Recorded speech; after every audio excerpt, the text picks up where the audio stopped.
And since I've been in charge of this particular issue over the last 12 months, I've been very focused, working with the Action Group and the Steering Group to try to find solutions. Solutions both in the short term, but probably more importantly, solutions for the longer term that mean that we're not back here in a couple of years or 5 years' time just going over the same ground.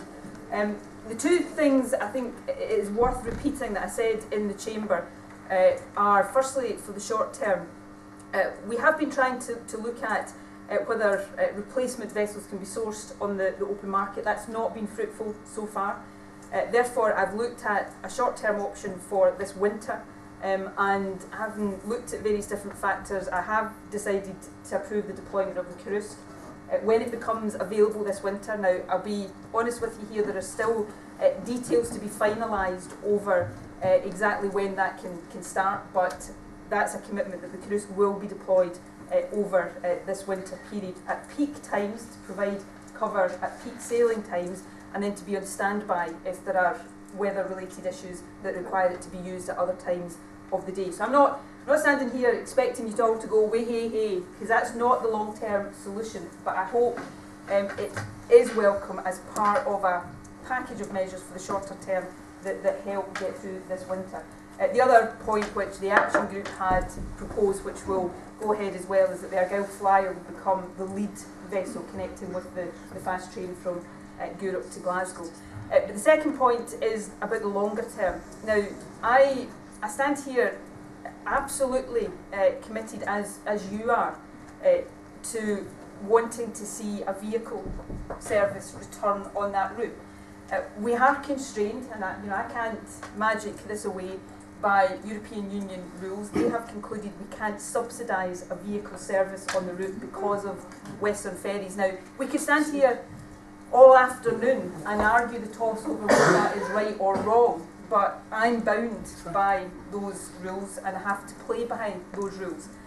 So we commissioned the MVA report, which was published, and the Action Group had a lot of input into that report, which says that on paper, an unsubsidised vehicle service, as long as the passenger subsidy is protected, an unsubsidised vehicle service should be achievable. Now, I'll state the obvious here, it's only achievable if we can get an operator that's prepared to come in and run it and take a commercial decision to do that. So what we now need to do is go out there, talk to potential operators, test the market and see if we can get one that is interested in coming in and running a commercial service. So that's the next step in the process to try to find the longer term solution. Again, as I said in the Chamber, the Steering Group will be involved in that work, and when we get some feedback from that, I'll be able to judge what the next steps are going to be. The last point I will make is, I said in the Chamber, my strong desire is that we're in a position this year to make some definitive decisions about the longer term, because even if those decisions take some time to implement, I think it is highly desirable that the community's got some certainty about the direction of travel. So I will do everything in my power to make sure that we're working as quickly as possible. So I hope, well, as I say, I'm not expecting you all to go away from here thinking job done. It's far from done.